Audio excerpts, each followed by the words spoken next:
Namaste. Today I am talking about the different types of mirrors in our daily life.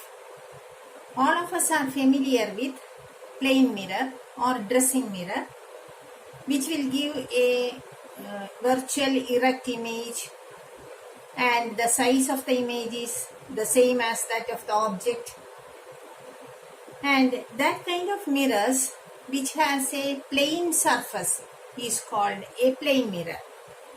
But in addition to this plane mirror, plane surfaces, those which have a curved surface is called spherical mirrors. So spherical mirrors are those mirrors which has a spherical surface or curved surface.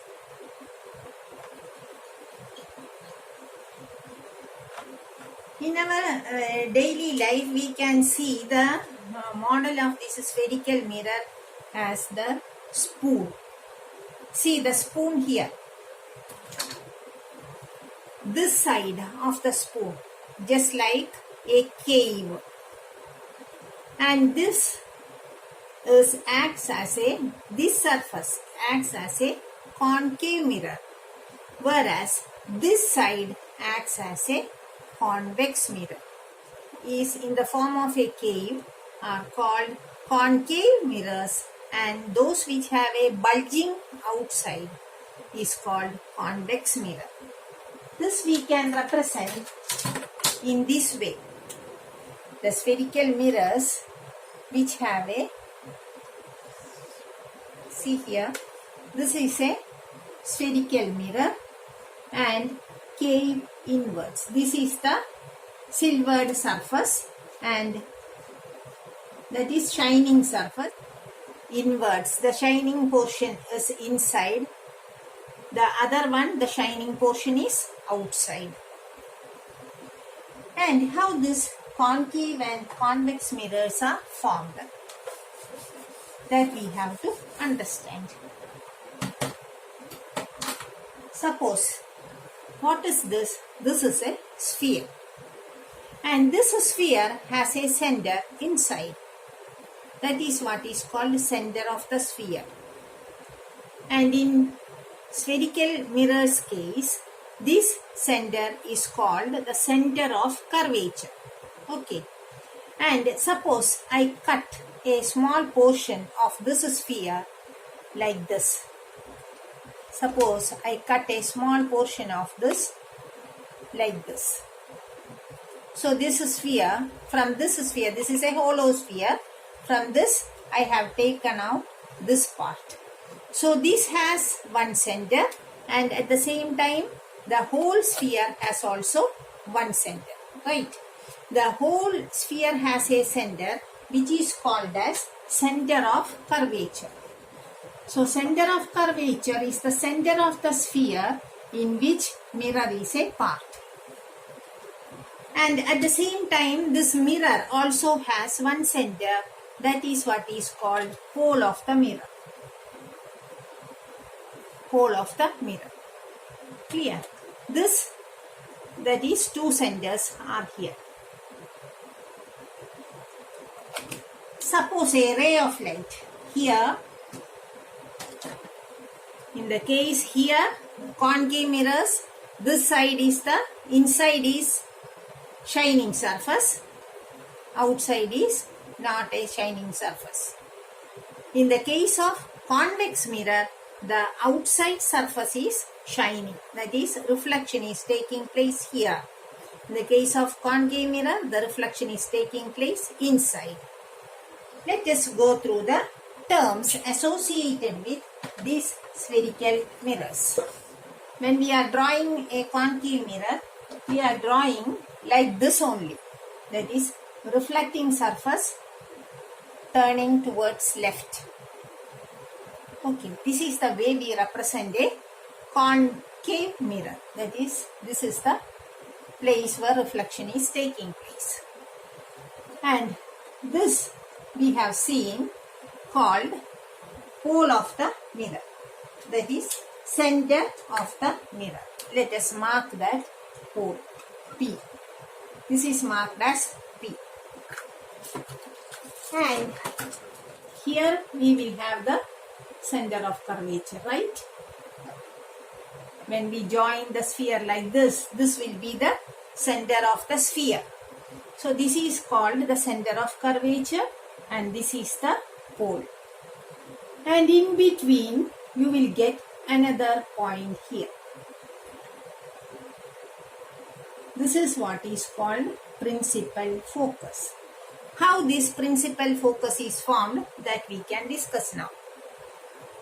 Suppose a parallel beam of light is falling on this surface.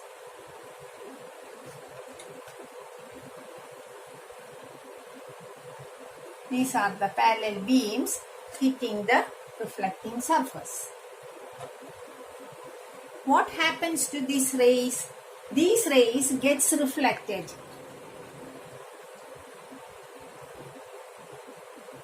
By obeying the laws of reflection.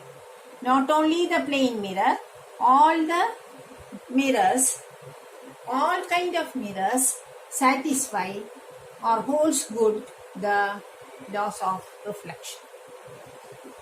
So this ray parallel to the principal axis, after reflection comes to a point called principal focus. That is in the case of a concave mirror. That is here what happens to the beam? The beam is coming towards a point. So that type of beam is called converging beam. Right. So here we are getting a convergent beam of light and this concave mirror can be called as a converging mirror. That is why we call concave mirrors as converging mirrors. Okay, let us go to the other case, that is in the case of a convex mirror, what happens to the rays. And this is the bulging portion where reflection is taking place. This type of mirrors are called convex mirrors. And as before, a beam of parallel rays are hitting the pole of the mirror, center of the mirror pole, and here a number of rays are hitting the surface.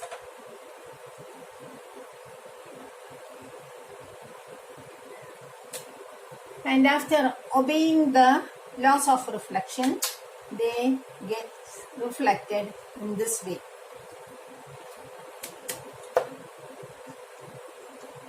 In this way. And when we produce these rays, it will meet at a point on the principal axis and that point is called the principal focus. See here.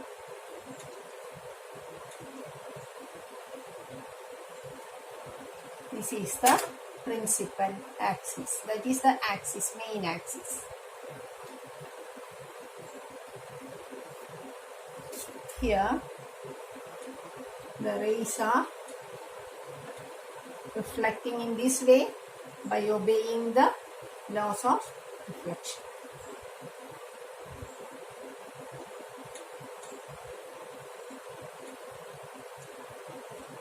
That is, from this point, it moves away. That kind of mirrors are called diverging mirrors or convex mirrors. They always give a small sized image which is erect. That is why we are using this kind of mirrors in our vehicles to see a wide field of view behind, which will help us to escape from accidents. So in such cases we are using convex mirror. But in the case of concave mirror, we will get both magnified image as well as diminished image we will get. When we are very close to the mirror, we will get a magnified image. These are the terms associated with spherical mirrors. What is pole that we have discussed? Pole is nothing but the center of the mirror. Then next comes principal axis. What is principal axis?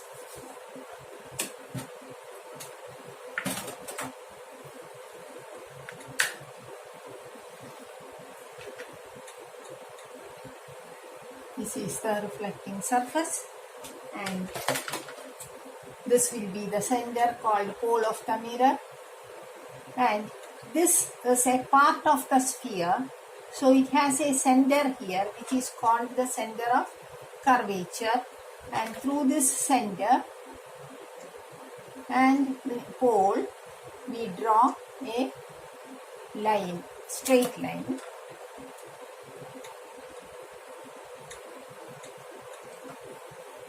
This line passing through the pole and center of curvature is called the principal axis. This is the principal axis.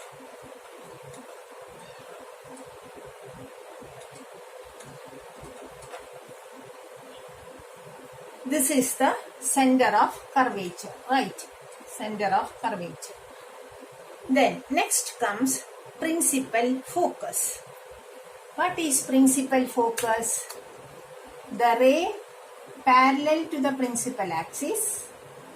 What happens to this ray?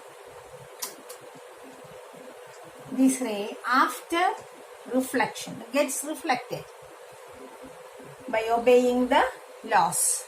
Suppose so many beams, rays of light are here, forms a beam, and all these rays converges to a particular point on the principal axis. This is the principal axis, and here it will be converged by obeying the laws of reflection, that is I is equal to R. Like that, so many rays are coming to this point. See, all these are gets reflected and meet at this point, and this common point is called the principal focus. This is the principal focus. Then this part where it is exposed to light, the surface which is exposed to light is called the aperture. This is F, marked as capital F, focus. This is the aperture, the surface which is exposed to light.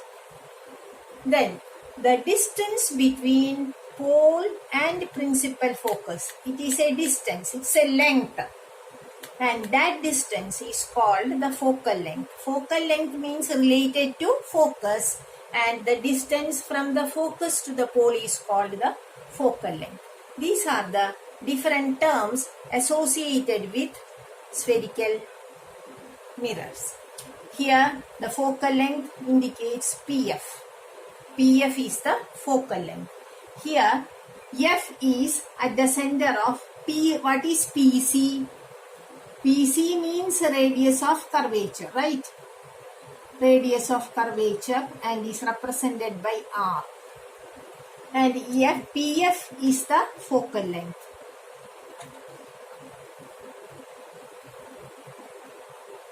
And what is PF if F is the center? PF is equal to PC by 2, right? PF is equal to PC by 2. What is PF? That we know, focal length. Focal length is equal to half the radius of curvature. And if you know focal length, you can calculate radius of curvature, or if radius of curvature is known, you can calculate the focal length. And these are the terms associated with spherical mirrors, and based on this we are doing the ray diagrams that we can discuss in our next class. Thank you for watching. See you next time.